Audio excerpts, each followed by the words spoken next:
आज दिनांक 4 मे वार शनिवार शेतकऱ्यांसाठी आजच्या ठळक बातम्या पाहण्या अगोदर चॅनलवर नवीन असाल तर आपल्या चॅनलला आता सबस्क्राइब करा। तसेच शेतकऱ्यांसाठी आनंदाची बातमी देखील आलेली आहे। जे शेतकरी व्हिडिओ शेवटपर्यंत पाहतील त्यांना संपूर्ण माहिती पाहायला मिळेल।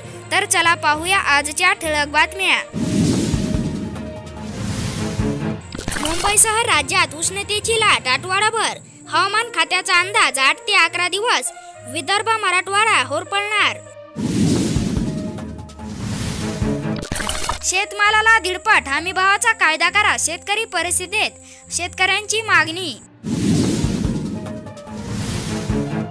शेतकरी मित्रांनो, कृषी उत्पन्न बाजार समिती अकोट जिल्हा अकोला येथील आपल्याकडे पावती आलेली आहे। तेथे कापसाला 7900 रुपये प्रति क्विंटल एवढा दर मिळत आहे।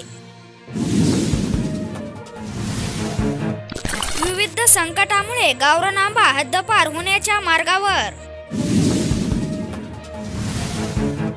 तुरीचे बियाणे सदोष निघाले, शेतकऱ्याला 70,000 रुपयाचे नुकसान। 182 गावात पाणी पेटले, ग्रामस्थांचे हाल।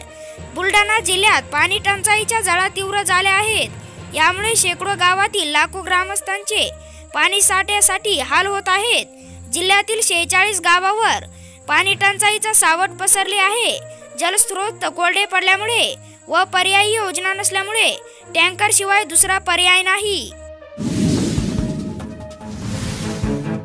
श्रीलंका आणि संयुक्त अरब अमेरिकेला कांदा निर्यात होणार, प्रत्येकी 10,000 टन निर्यातीस परवानगी। विदेश व्यापारी महासंचालनालयाने अधिसूचना काढून श्रीलंका आणि संयुक्त अरब अमेरिकेतील कांदा निर्याताला परवानगी देण्यात आली आहे।